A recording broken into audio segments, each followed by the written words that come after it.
In this class, we're going to discuss about some of the innovations introduced in the banking sector in India.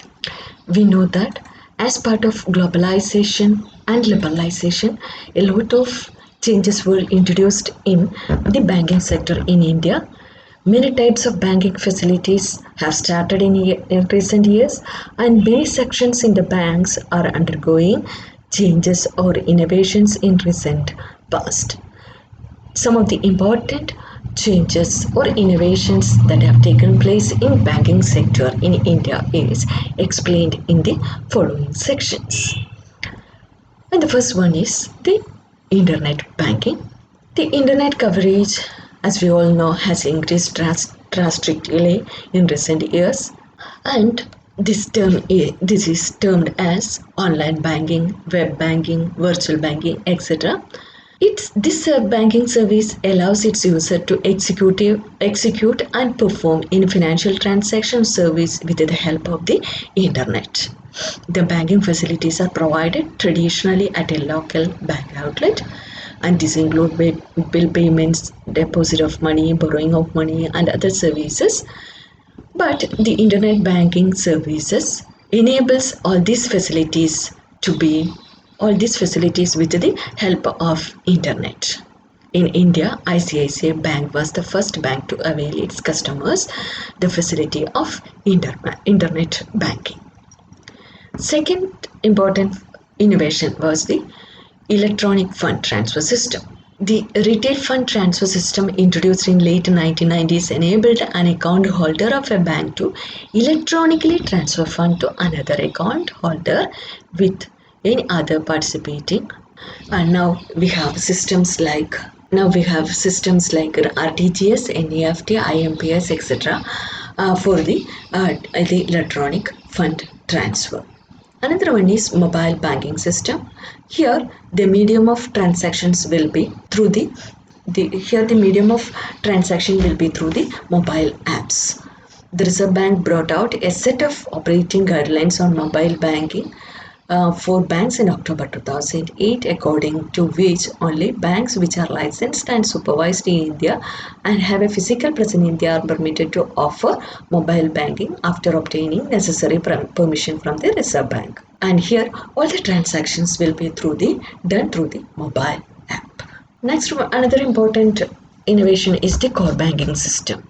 Core banking is the banking services provided by a group of networked bank branches where customers may access their bank account and perform basic transactions from any of the member branch office. This is a group activity of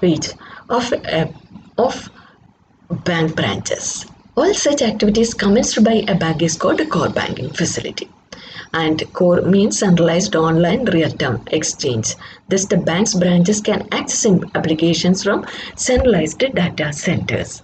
And core banking can be defined as a back-end system that processes banking transactions across the various branches of a bank. And the system essentially includes deposits, loans, credit processing, etc. And the core banking system aimed at empowering existing and probable customers to have a greater freedom of their account transaction. They can perform their duties at any branch. It also enables greater accountability of the customers. The software application-based platforms make the core system more user-friendly and more efficient. This is the group of bank branches that perform the activities for the customers. Next one is the home banking. It is the practice of conducting banking transactions from home rather than at branch location. It refers to the mobile banking, web banking, banks over the telephone, or bank by email, etc. And the first experiment with online banking started in the early 1980s. However, it didn't become popular until the rise of the internet in mid 1990s. And this includes home banking, includes mobile banking services through mobile banking, web banking, banking over the telephone by mail at home itself. Next one is telegraphic transfers. Telegraphic transfer is an electronic method of transferring funds utilized primarily for overseas wire transactions. It is also known as telex transfers or TT. It is also known as wire transfer. In this method, money is transferred from one bank to another by cable services or telegraphs. Earlier, overseas payments via telegraphs transfer was popular method, but the telegraph is not used for transfers today. Another innovation is the telephone banking. Telephone banking is a service provided by bank or other financial institution that enable the customer to perform over the telephone a range of financial transactions which do not involve cash or financial instruments. That is here the banking facilities, banking transactions are done through the telephones. Next innovation is the digital payment system. A digital payment occurs when goods or services are purchased through the use of various electronic medium. There is no use of cash or checks in these types of payment method. The Government of India has been taking several measures to promote and encourage digital payment system in the country.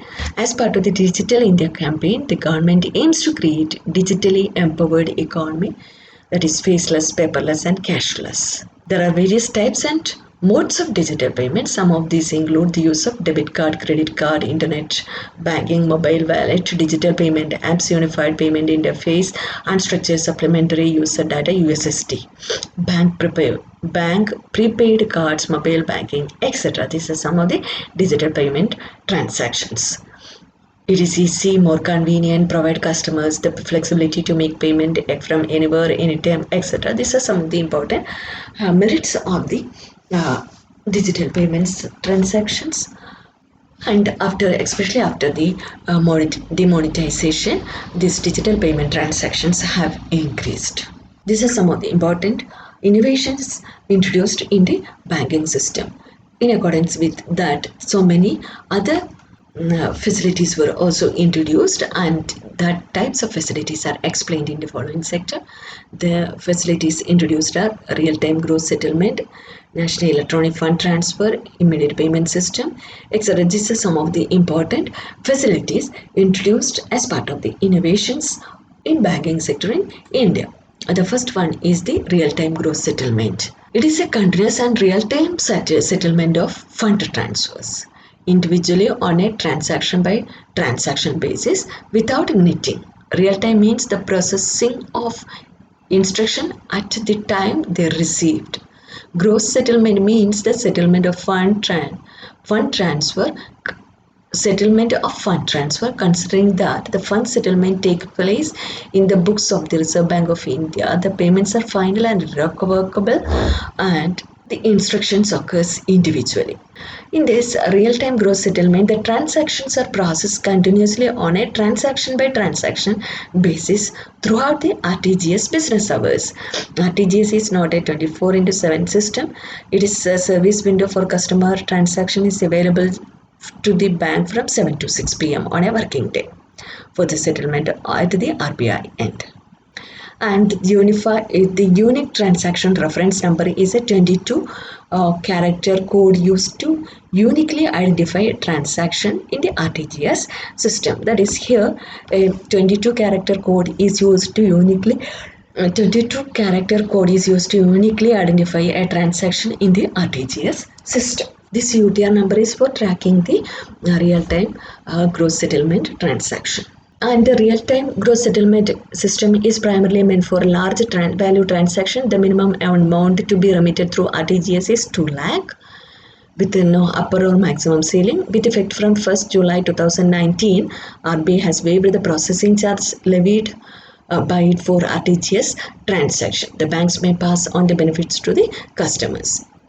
And the remitting customer has to furnish the details regarding the amount to be remitted, the account number, the name of the beneficiary, IFSC, name of the beneficiary, customer, account number of the beneficiary, sender to receiver information, etc. to be included with the RTGS. That is here the continuous process of the settlement of the payment happens, and it is not a 24/7 hours service. It has certain time limits, and the minimum amount required for doing such transaction is 2 lakhs. The advantages of RTGS are it is safe and secure system for fund transfer. It has no amount cap. The system is available on all days when most of the bank branches are functioning, including Saturday. There is a real-time transfer of funds to the beneficiary account. A remitter need not use a physical check or demand draft. Beneficiary need not visit a bank branch for depositing paper instrument, and charges have been capped by RBI. Transactions has a legal backing. This is some of the advantages of RTGS system. The next one is the National Electronic Fund Transfer System, that is NEFT. It is a nationwide centralized payment system owned and operated by the RBI. This is a nationwide centralized payment system owned and operated by the RBI. Individual firms and corporates maintaining account with any member bank participating in the NEFT system can electronically transfer funds to any individual firm or corporates having an account with any other bank in the country participating in the NEFT system. There is no limit imposed by RBI for fund transfer through NEFT system. However, banks may place amount limit based on their own risk perceptions with the approval of the board. The person having no bank account can remit fund through NEFT to a beneficiary having a bank account with another NEFT member bank. It can be done by depositing cash at the nearest NEFT enabled branch of any bank by furnishing additional details such as address, etc.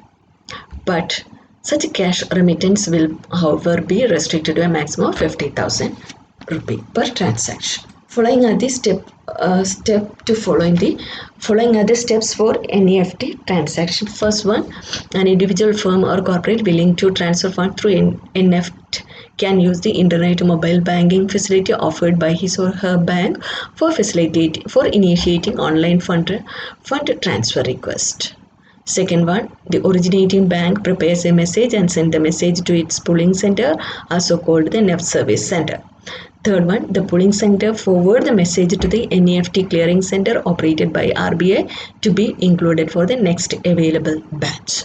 Third one, the clearance center sorts the fund transfer transaction beneficiary bank wise and prepare accounting entries to receive funds from the originating bank. And the beneficiary bank receives the inward remittance message from the clearing center and pass on to the credit to the beneficiary customer. These are the steps, that is individual or the firm transfer fund through NEFT. The originating bank prepares a message and send the message to its NEFT service center. Then the pooling center will forward message to the NEFT clearing center. Then clearing center will sort and make the fund transfer, and the beneficiary bank receive the inward remittance message. It is available around the clock throughout the year on all days, that is 24/7 into 365 basis, and it presently operates in batches on hourly interval throughout the day. The NEFT can be used to transfer funds from to NRE or non-resident or NRO accounts in the country. And NEFT also has the following advantage: round the clock availability, near real-time fund transfer to the beneficiary account, pan-India coverage through large network of branches, then positive confirmation to the remitter by SMS, email, etc., penal interest provision for delay in credit or return of transaction, no levy of charges by RBI from bank, no charges to saving bank account customers for online NEFT transaction, etc. Some of the advantages of the NEFT. Then next one is IMPS. It is an innovative real-time payment service that is available around the clock. This service is offered by National Payment Corporation of India that empowers the customer to transfer money, instant money processing system, instant money payment system. The IMPS is the instant money payment system. It's an innovative real-time payment service that is available around the clock. It is available around the clock, and this service is offered by National Payment Corporation of India that empowers the customer to transfer money instantly through the banks and RBI authorized prepaid payment instrument issuers across the India. Benefits are available in 24/7, safe and secure, easily accessible and cost effective. Channel independent can be initiated from the mobile phone, etc., debit and credit in confirmation by SMS. And the service available under IMPS includes sending money, receiving money. A comparison of NEFT, RTGS, and IMPS is given here. Here, the maximum transfer limit is rupees. The minimum transfer limit is given the first criteria rupees 1 for NEFT and IMPS, but here the limit is 2 lakhs. Second one, maximum transfer limit, no limits for this RTGS and NEFT. For IMPS, it is maximum limit. Maximum transfer will be up to 2 lakhs. Then service timing, this 8 to 7 for NEFT, 8 to 6 for the RTGS, and this is available throughout the day and for throughout the month and year. Then transaction charges, no charges for NEFT and RTGS. Here the charges will be imposed. Then payment option, online and offline is available, online and offline. Here in the case of the IMPS, online facility only will be used. Next one is about the prepaid instruments, that is PPIs. RBI, as per the guidelines provided under the Payment and Settlement Act 2007, defined prepaid payment instrument as the instrument of payment that facilitate buying of goods and services, including transfer of funds, financial services, and remittance against the value stored within or on the instrument. PPIs are the instrument that facilitate purchase of goods and services, including financial service, remittance, fund transfer, etc., against the value stored in or on such instrument. And the PPIs can come in the form of the payment wallet, smart card, magnetic chip, vouchers, mobile wallet, etc. And the PPIs issuers are the companies incorporated in India are registered under the Companies Act 1956 or Companies Act 2013. They participate in payment system for issuing PPIs to individual or organization. And a company can issue and operate PPIs after receiving the authorization from RBI. There are 3 types of PPI. The closed system PPI. These are PPIs issued by an entity for facilitating purchase of goods and services from that entity only. This is the closed. Semi-closed means PPIs issued by bank, approved by RBI, and non-bank, authorized by for the purchase of goods and services, including financial service, remittance facility, etc., for use at a group of clearly identified merchant transaction. Here from that entity, in that entity only, here a group. And open system means these are PPIs issued by bank for use at any merchant for purchase of goods and services, including financial services. The next important one is ATM. ATM is a computerized machine that provides the customer of a banking facility of a bank the facility of accessing their account for dispensing cash or carry out other financial and non-financial transactions without the need to visit their bank branches. There is another term named white label ATMs, white label WLAS. ATMs set up, owned and operated by non-banks are called white label ATMs. Non-bank ATM operators are authorized under the Payment and Settlement Act of 2007 by Reserve Bank of India. And for a customer, using white label ATM is just like using an ATM of any bank. ATM and or ATM card, debit card, credit card, prepaid cards as permitted by the issuer can be used at ATM as well as white label ATMs for various transactions. A transaction carried out at an ATM of the card issuing bank is called on as transaction, and a transaction carried out at any other ATM is called off as transaction. In addition to dispensing cash, ATM and white label ATM may offer many other facilities, including account information, cash deposit, regular bill payment, purchase of preloaded vouchers, menu short statement, PIN changes, request for checkbook, etc. are also possible through the ATM. Then next one is the check truncation system, CTS. This truncation is the process of stopping the flow of physical check issued by a drawer at some point by presenting bank en route to the paying bank branches. Here, check truncation system means the electronic transfer of checks rather than the fund transfer through the movement of physical check. Check truncation speeds up the process of collection of checks, resulting in a better service to the customers. This is the advantage with the other major products being offered in the form of RTGS and NEFT. The Reserve Bank has created a capability to enable interbank and customer payment online. This truncation system speeds up the processing of the checks.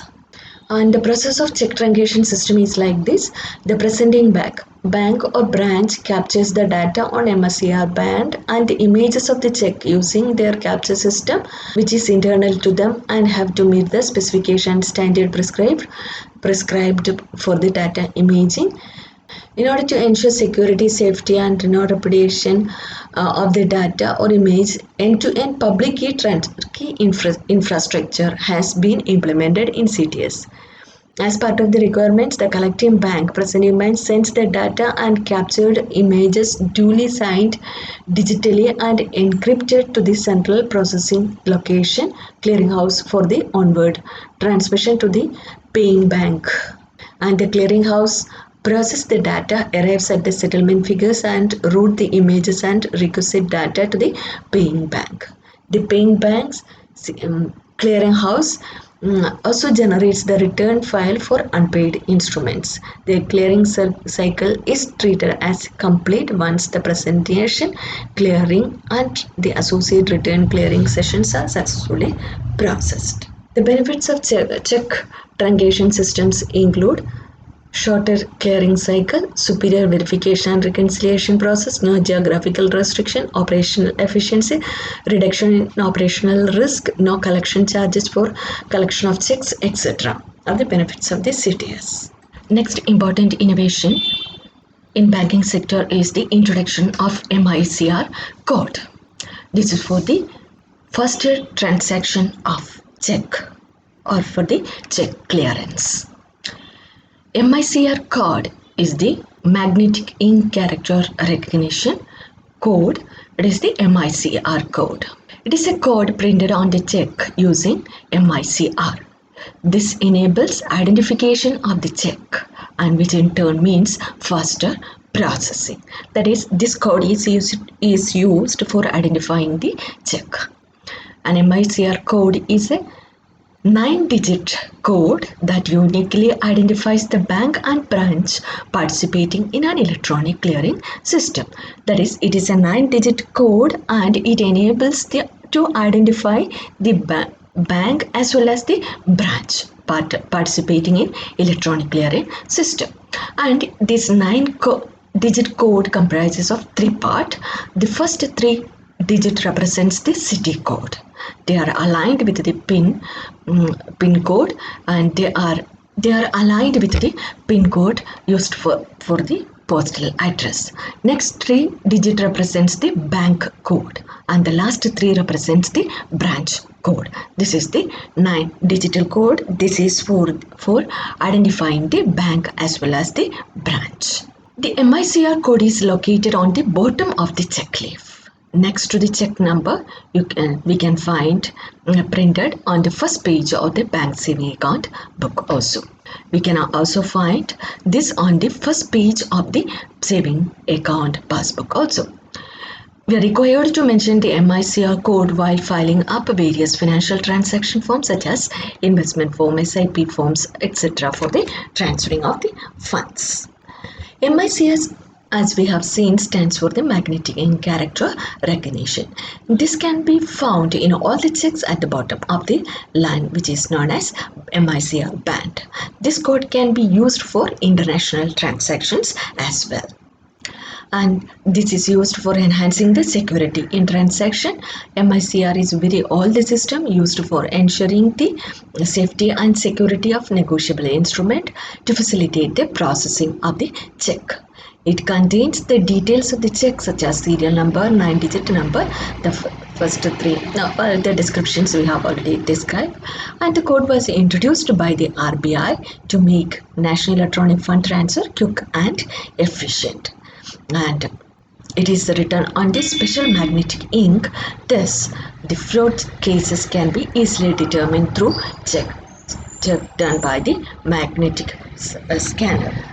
These are the importance of this MICR code, that is it makes the faster clearance, then it is for the safety and security of the uh, check, and easy identification and easy neft clearing, etc., and it can also be used for finding the fraudulent activities associated with the check. Unlike the manual clearing of checks where there is possibility of many human errors and subsequent delays in clearing, the MICR code on check printed with a unique magnetic ink, usually iron oxide, has magnetic material presence in it and thus make it machine readable and almost error proof.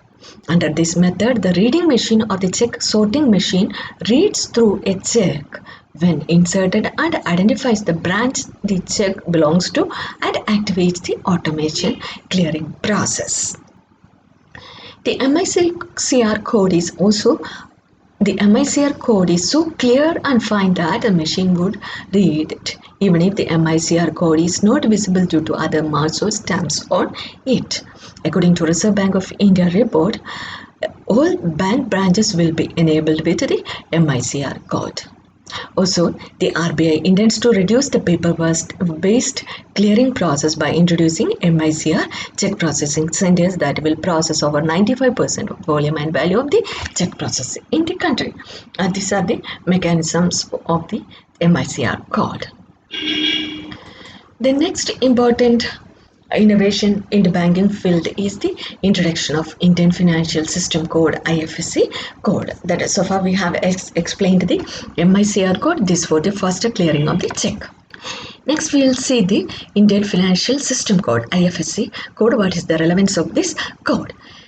Indian Financial System Code, or most commonly known as IFSC code, is a 11-digit alphanumeric code used to uniquely identify bank branches within National Electronic Fund Transfer Network by the central bank. This is an identification code for finding the bank branches within the NEFT network by the central bank.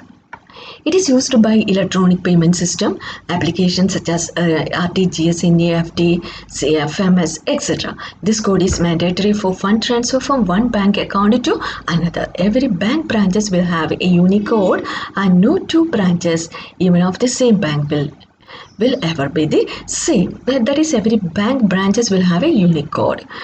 In an IFSC code, the first 4 digits of the IFSC represents the bank. That is, it has 4 digits, and first 4 represents the bank, and last 6 represents the branch, and fifth character is a 0. This is the format of the IFSC code. For State Bank of India's SBI 11-digit SBI code, the first 4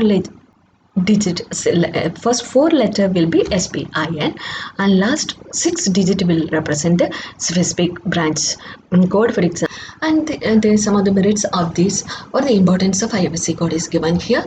And IFSC code stands for the Indian Finance System Code, and it identifies the NEFT bank branches uniquely.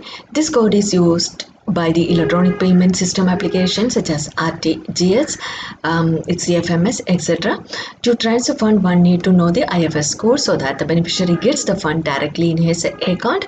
There is no physical dispatch of check between the clearinghouse and the bank, and the Unicode system is used for the instant transfer of money using the internet. So the difference essentially is that IFSC code is used when remitting money through the NEFT, and on the other hand, MICR code is used only on the check leaves. Importance of this IFSC code is given here. It enables internet banking. That is, IFSC code is profoundly significant for online banking. The net banking users are needed to submit certain key facts, including IFSC code of the beneficiary bank branch, in order to complete the fund transfer. Second one, transferring fund made easy and quick. That is, we can easily and quickly transfer the funds. Second one, it enables, as we have already seen, NEFT, RTGS, IMPS payment quickly, and it helps in identifying the bank as well as the branch. That is, it contains an 11-digit code. The first 4 digit is the bank and the last 6 digit is the branch and the middle one is 0, so that we can identify the bank. This about the Indian Financial Code System or the IFSC. Next innovation introduced in banking system is the electronic clearing scheme, that is ECS. ECS is an electronic mode of payment or receipts for transactions that are repetitive and periodic in nature. That is, this is used for the repetitive and periodic natured transactions. And ECS is used by institution for making bulk payment of amount towards distribution of dividend, interest, salary, pension, etc., or for bulk collection of the amount towards telephone, electricity, water dues, tax collection, loan installment payment, etc. They essentially ECS facilitate bulk transfer of monies from one bank account to many account or vice versa. That is, it is a bulk transfer and it is of the nature of the repetitive as well as periodic in nature. And this include transaction processed under National Automated Clearing House (NACH), operated by the National Payment Corporation of India. This ECS include the transaction by the NACH also. There are two variants of ECS, ECS credit and ECS debit. ECS credit is used by an institution for affording credit to a large number of beneficiaries, that is for the employees, investors, etc., having accounts with bank branches at a various locations within the jurisdiction of ECS centers.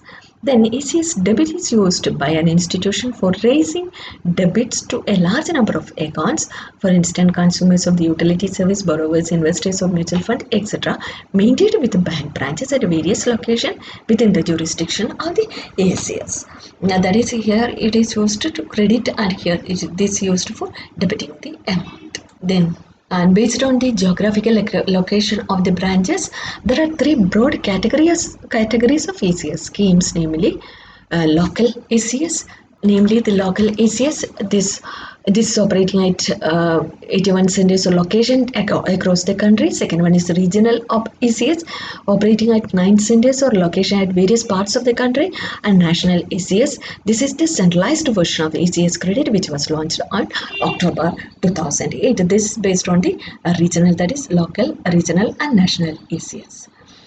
The next important innovation is known as the Trade Receivable Discounting System, TREDS, and this is an electronic platform for facilitating the financing or discounting of trade receivables of the micro, small and medium enterprises through multiple financiaries. This receivable can be due from corporates or other buyers including government, department, public sector undertaking, etc. Sellers, buyers and financiaries are the participants of TRED platform. Only the MSME can participate as the seller in TREDS, that is, the seller will be the MSME. Corporate, government, department, PSU and any other entities can participate as buyer in TREDS. Bank, non-bank financial companies, other financial institutions as permitted by RBI can participate as financiers.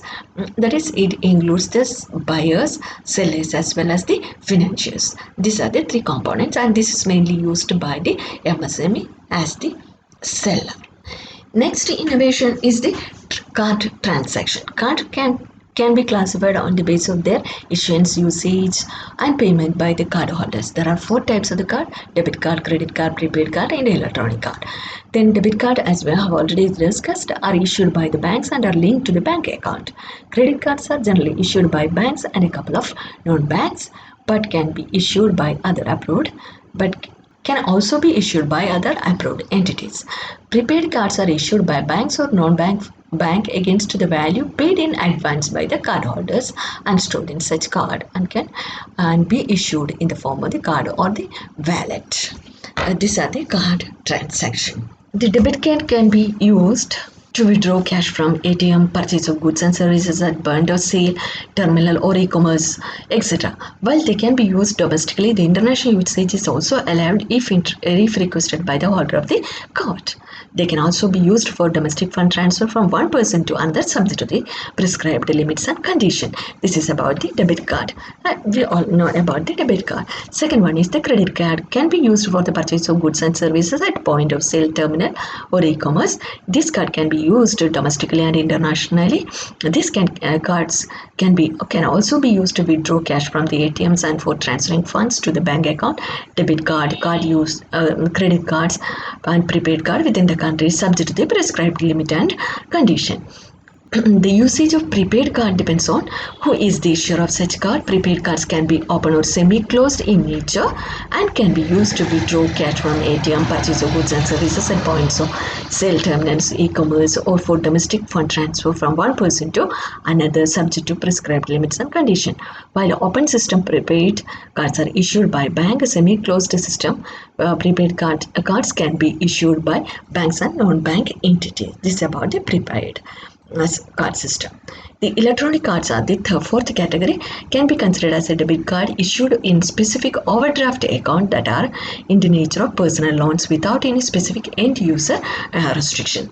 Banks have been permitted to issue electronic cards to natural persons having overdraft accounts so as to enable the domestic digital transaction in such account. For all purposes like security, additional factor of authentication, merchant discount rate, etc., the instructions relating to debit cards are applicable on such electronic card as well. Here a comparison or the features of the credit card and debit cards are given. A debit card is linked to the saving account or the current account. It can be only issued by a bank where you have such accounts. However, you can obtain credit card from bank without operating an account. The primary difference between the credit card and debit card is linked to the source of funds. Debit card transaction uses the funds available in the account or saving account for making transaction.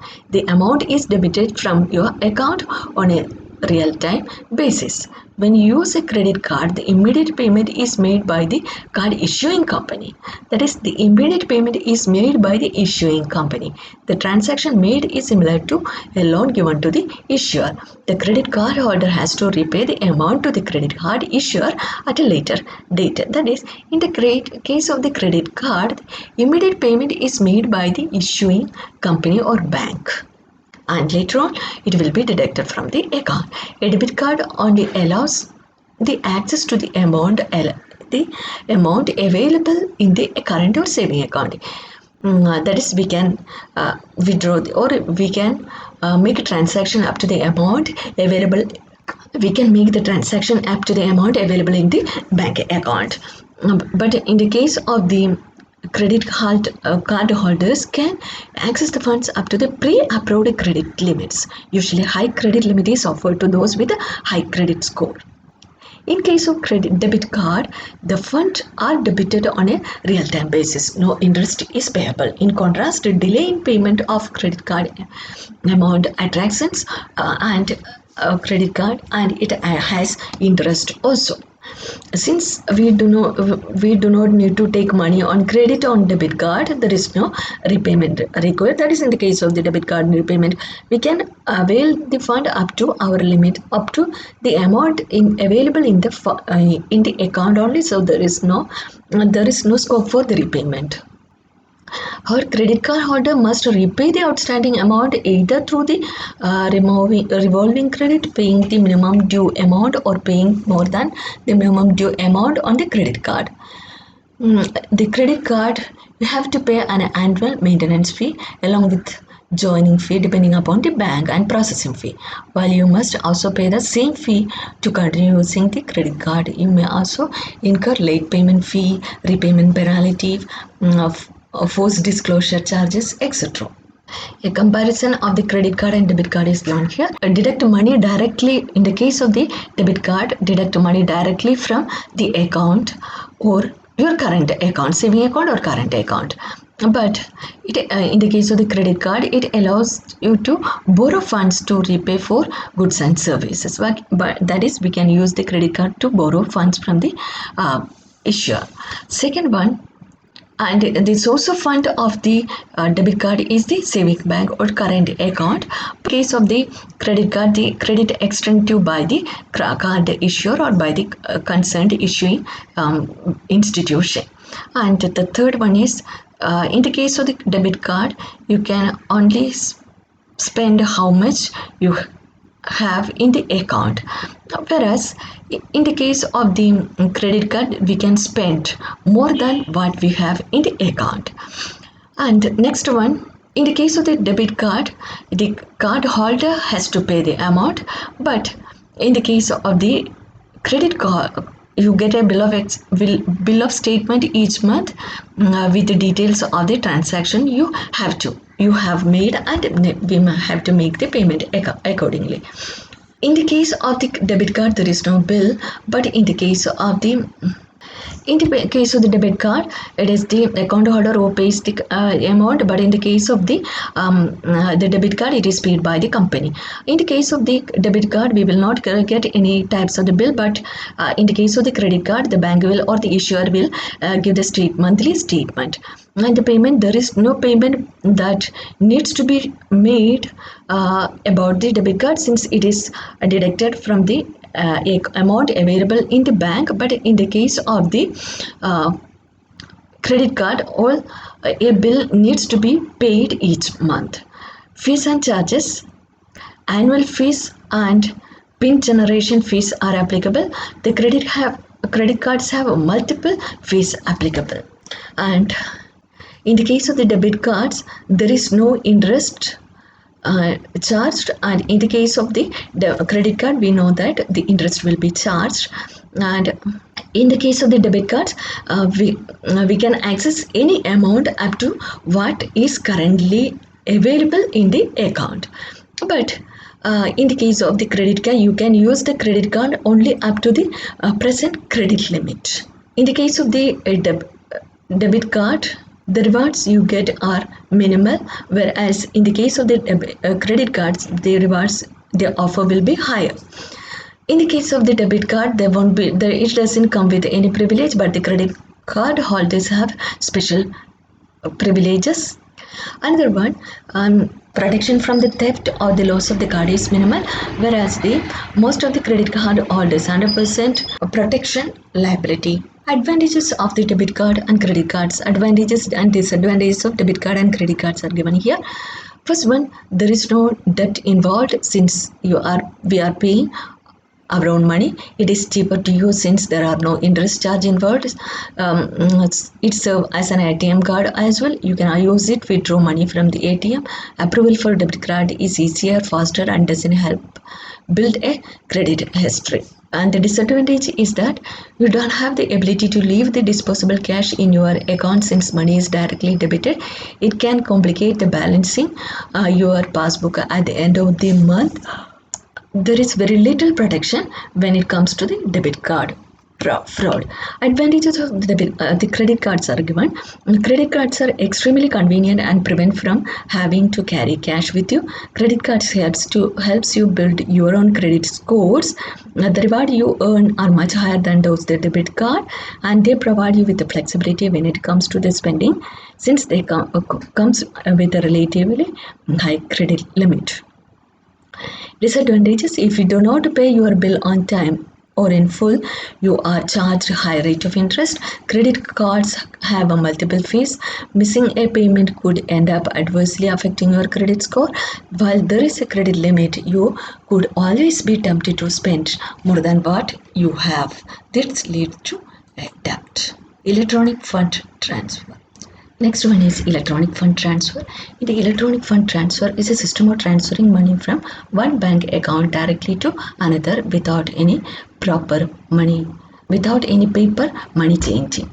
Electronic fund transfer of money from one bank to another, either with a single financial institution or across multiple institutions by computer-based system without direct intervention of bank staff, is the electronic transfer of money, electronic transfer of fund. Electronic fund transfer transactions are known by a number of names across countries, different payment system. For example, It is known as electronic checks or e-checks, bank transfer, bank payments, online payments, etc. EFT includes the transactions from the ATM, deposit, direct deposit payments or withdrawal of funds initiated by the by the payer. Direct debit payments for which business debits the consumer's bank account. Payment of goods and service transfer initiated by telephone, and transfer resulting from credit or debit card transaction, wire transfer, electric bill payments. Online transaction involving stored value of electronic money, etc. Next one is automated clearing houses. It is a computer-based electronic network for processing transactions, usually domestic low-value payments between the participating financial institutions. It may support both credit transfer and direct debit. ACH system is designed to process batches of payment containing numerous transactions and charges fees low enough to encourage its uses for the low-value payments. First automated clearinghouse was BACS in the UK, which started processing payment in April 1968. Here are the features of the ACH clearing houses are given. ACH process large volume of the credit and debit transaction batches. And ACH credit transfers are initiated by the payer and include payments such as direct deposit, payrolls, retail payments, vendors, etc. And ACH direct debit collections are initiated by the payee with pre-authorizations from the payer. ACH direct debit includes consumer payments such as utility bills, insurance premium, mortgage loans, and other types of the bill. The transactions received by the bank during the day are stored and transmitted in batches to the ACH. ACH are net settlement system. So settlement may be delayed for days and there is some settlement risk. ACH may allow for the transfer of limited amount of additional information along with the payment instructions. That is, it is payment in batches. ACH payment contrast with the RTGS payment, which are processed immediately by the central RTGS system and not subject to any waiting period. ACHs are typically used for low value, no urgent transaction, while RTGS are typically used for the high value urgent transactions. Another one is the National Automated Clearing House, that is NASH. This National Automated Clearing House, NASH, it was introduced by the National Payment Corporation of India Limited, and it was introduced for the banks, financial institutions, corporates and government, a web-based solution to facilitate interbank high-volume electronic transactions which are repetitive and periodic in nature. These are for the banks, financial institutions, and etc. for the repetitive and periodic nature payments introduced by the National Payment Corporation of India. It can be used for making bulk transactions towards distribution of subsidies, dividends, interest, salary, pensions, etc. And it can also be used for the bulk transaction towards collection of payment pertaining to the telephone, electricity, water, loans, investments, insurance premium, etc. It is a centralized system and launched with the aim to consolidate multiple electronic credit transfer system running across the country and provide a framework for the harmonization of standard and practices and remove local barriers and remove the local barriers. And NET system will provide a national footprint and is expected to cover the entire core banking enabled bank branches. And it facilitates the member banks to design their own products and also address the specific needs of the bank. And NASH Aadhaar Payment Bridge system developed by National Payment Corporation of India has been helping the government and government agencies in making direct benefit transfer schemes. And the Aadhaar-based payment system has been successfully channelizing the government subsidies and benefits to the intended beneficiaries. Next important innovation is the Unified Payment Interface, that is UPI. UPI is an instant real-time payment system developed by National Payment Corporation of India facilitating interbank transactions. The interface is regulated by the Reserve Bank of India and works by instantly transferring funds between two bank accounts on a mobile platform. It enables the payment system through mobile platform. Unified payment interface can be thought of like an email ID for your money. It will be a unique identifier that your bank uses to transfer money and make payment using immediate payment services. IMPS is faster than NEFT and let you transfer money immediately, and unlike NEFT, it works 24 into 7. Then another innovation is the digital wallet. The digital wallets like M-Wallet, Virtual Wallet become quite popular. With these mobile wallets, you can pay just by using your smartphone. After demonetization, more people have started using M-Wallet. Digital wallets are one of the best innovations in the field of the technology. Millions of the people are making payments from these e-wallets. Top trending mobile wallets are Paytm, Mobibix, Jio Money, Oxygen, State Bank, Buddy, etc. are the top digital wallets. Another one is Bharat Bill Payment System, BPPS. This Bharat Bill Payment System is an integrated bill payment system in India offering interoperable and accessible bill payment service to the customer through a network of agents enabling multiple payment modes and providing instant confirmation of the payment. This is still in implementation stages. The importance of the innovations in banking sectors are given here. First one, it is convenient because we can easily pay our bills and transfer the funds. Second one, no need to stand in queue to pay off our bills. Also, no need to keep receipts of all your bills, as we can easily view our transactions. An online account is simple to open and easy to operate. Then next one, it is available all the time. Next one, we can keep an eye on our transactions and account balance at all times. Second and next one is it is fast and efficient.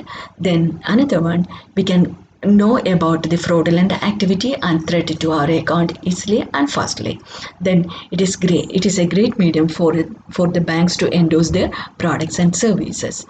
Then some of the important problems are the internet connection problem. Without the availability of internet, it may not be useful. Then security of transaction is a big issue. Another one, password security is a must. Then bank's server, if the bank server is down, then we cannot access the account. Problems in the form of the notification messages etc will be there, and understanding the usage of internet banking etc solve some of the problems. Here the payment infrastructure, number of payment infrastructure is given, and the payment in terms of the rupee is given in here. These are some of the innovations in banking system. So we have explained the various innovations introduced in the banking system as well as its merits and demerits.